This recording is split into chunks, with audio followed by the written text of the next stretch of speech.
अस्सलाम वालेकुम नाज़रीन, आप देख रहे हैं ड्रामा सीरियल मोहब्बत सतरंगी। अगर आपको हमारी ये वीडियो अच्छी लगे इसको लाइक करें, हमारे यूट्यूब चैनल पाकिस्तान ड्रामा को सब्सक्राइब करें। जो हाशिम का बाप होता है वो अभी भी इस हादसे की वजह से हॉस्पिटल में एडमिट होता है क्योंकि उनकी तबीयत अभी तक बिल्कुल भी ठीक नहीं होती।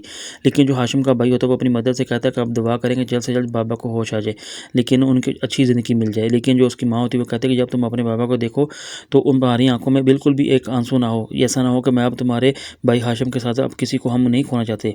मैं नहीं चाहती कि मेरी वजह से या तुम्हारी वजह से तुम्हारे बाबा को कुछ हो, इसलिए तुम बिल्कुल भी उनके सामने रोना मत। लेकिन जो हयान होता है जब वो किसी से मिलता है तो वो कहता है कि तुम दोनों की वजह से मैं अपने माँ बाप को खो चुका हूँ, आज तक अपने माँ बाप को नहीं मिला।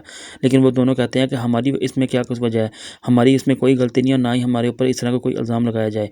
लेकिन जो हयान होता है वो ये कहता है कि मुझे पता है कि जब से तुम पैदा हुए तुम्हारी वजह से मैं अपने बाप को आज तक नहीं देख सका, ना ही उनसे बात कर सकूँ। अभी उनकी आपस में बात हो ही रही होती है तो वो आपस में इसी बात पर लड़ जाते हैं।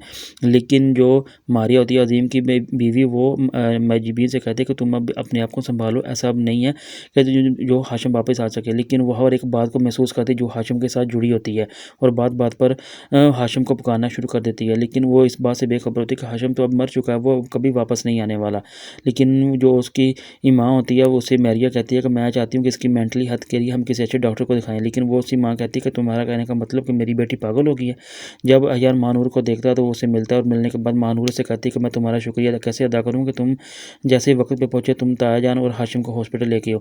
लेकिन वो जब यही बात करती है तो वो उसका हाथ पकड़ता है तो पीछे से कासिम उसको देख लेता है क्योंकि वो नहीं चाहता कि ऐसा क्यों हो। लेकिन कासिम जो होता है वो इस बात से काफ़ी ज़्यादा सोच रहा होता है कि आखिर मानूर और इसको कैसे जानती है इस लड़के को। कासिम ये सोच रहा होता है कि यहाँ तो मेरा दोस्त है, लेकिन मानूर इसको किस तरह जानती है और इसको कैसे मिल रही है।